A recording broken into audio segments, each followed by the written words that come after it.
Hey guys, I want to say something about Hametz. What is the meaning of Hametz? And to understand Hametz, let's back up and talk about bread. Bread is civilization. Bread is bracha. Look around you. Everything that you see, everything in your house, everything you got, the culture you have, the technology you have, all of that is the result of bread. It's the result of wheat. Civilization does not come into existence unless there is wheat. The Chinese started with rice, but us in the West, our civilization goes back all the way to Mesopotamia.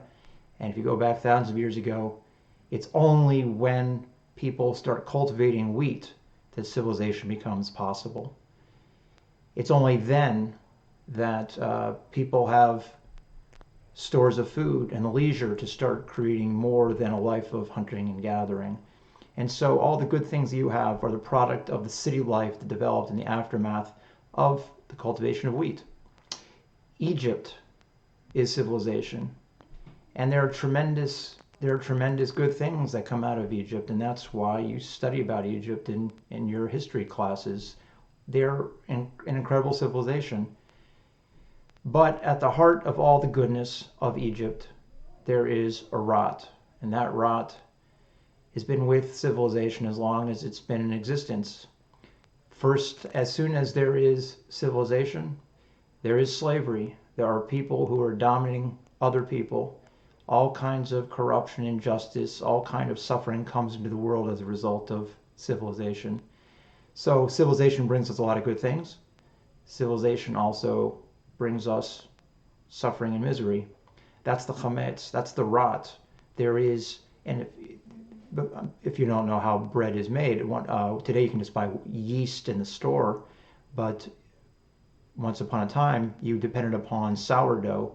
There was this sort of piece, this lump of dough that is rotting. That's what there is a fermentation process that creates the bread.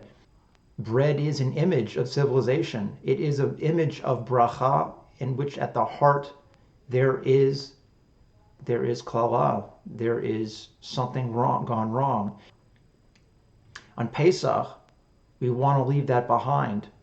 We're going to leave. Now, we're not going to leave everything behind. We'll take with us all the riches of civilization. All the good stuff we'll take with us. But we want to leave the bad parts behind. We want to leave Paro behind. We want to leave his army behind.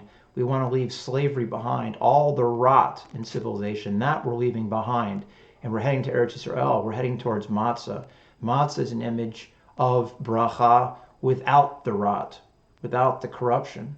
And that's why Pesach, a night in which we can finally escape all the miseries of civilization, that's a night in which we wouldn't think of eating bread. We have unleavened bread. We have matzah. Anyway, maybe you can share that with your family at the Seder. Have a Chag Sameach.